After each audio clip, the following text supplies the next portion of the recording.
Well, Andy, here we are again, and it could be a significant weekend if results go your way and you do what you want to do. It could be sorted out. I don't know whether that's something that you're trying to just put to one side, or can you use it as a bit of an incentive? No, not even mentioned it. It's just about preparing the team to play against a very good Doncaster Rovers team who I went to watch on Tuesday night. That's our only focus. How can we best prepare ourselves to perform really well to the best of our ability? They're a very good team and we'll have to play to our very best, and it's a game we're ready for, and that's our only focus, not anything which is out of our control regarding the other teams. It's about us and what we do.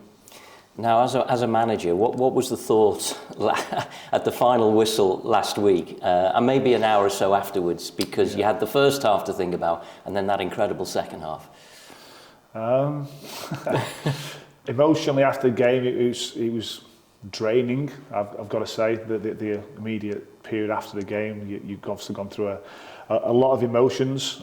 First and second half, you then trying to come to terms with the result and process the result and what happened within the game. It was a unique game. There's not many times where teams come from 3-0 down in the final 15 minutes plus injury time.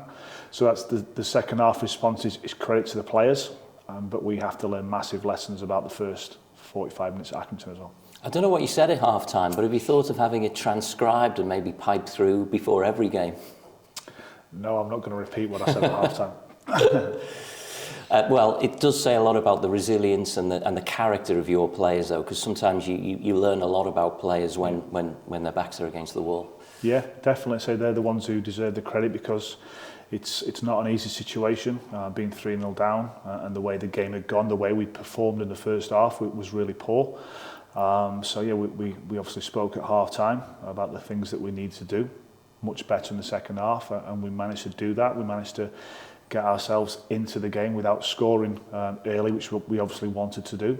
But once we did score, and it was a brilliant first goal from 𝗦𝗧𝗔𝗬𝗢, you could then see that the belief within the players and almost the opposition thinking, oh no.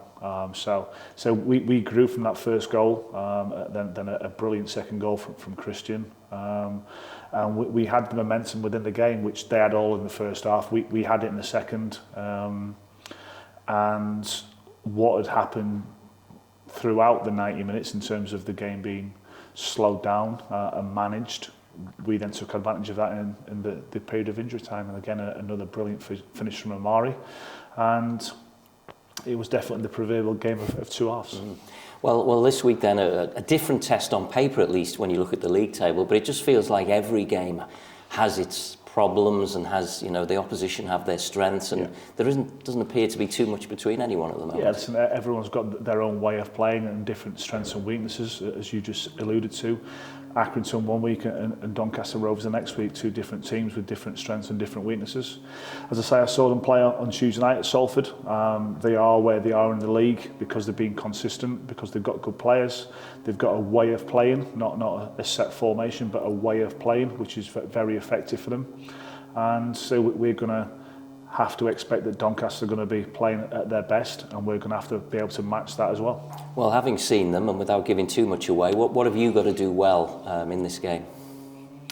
Everything we didn't do in the first half at Accrington. We've got to compete physically. Now we've based this run of form on competing, on running, on winning duels and winning tackles, and being really aggressive and pressing without the ball. So we have to at least do that to give ourselves a chance to be in the game. And then when we've got the ball, we've got effective players. We've got good players going forward. They have to perform and work within the structure of the team and the organisation of the team. But there's things within the setup of Doncaster that we think we can take advantage of. It's a busy schedule over Easter because you've got this game and then you've got Barrow. So how does that test you as a manager in terms of your preparation? No, our preparation never alters. I've got to be honest. We always try and have a 2-day lead into a game. So we will play tomorrow. The players who don't play in the game will train immediately after the game on the pitch, and then we'll be in Saturday, Sunday to recover and prepare for the next challenge on Monday. One player who didn't figure last week for all the right reasons was Cameron Norman. Is he back in the fold?